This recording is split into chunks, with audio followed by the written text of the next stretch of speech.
È una dichiarazione di intenti per promuovere la formazione professionale e l'inserimento lavorativo in Veneto dei richiedenti asilo, quella firmata a Venezia dal prefetto Michele Di Bari e dal presidente regionale di Confindustria Enrico Carraro.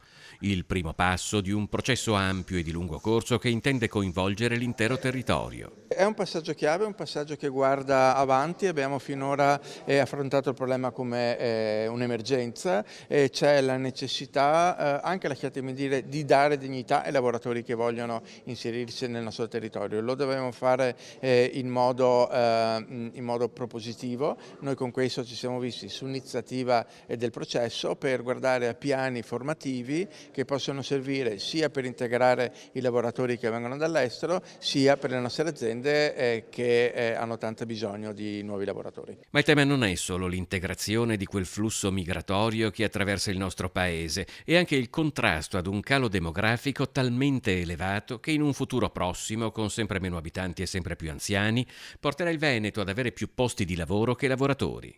Siamo in glaciazione demografica, come amo chiamarla, perché spesso si sente parlare di inverno demografico, ma l'inverno è una stagione, dopo l'inverno c'è sempre la primavera.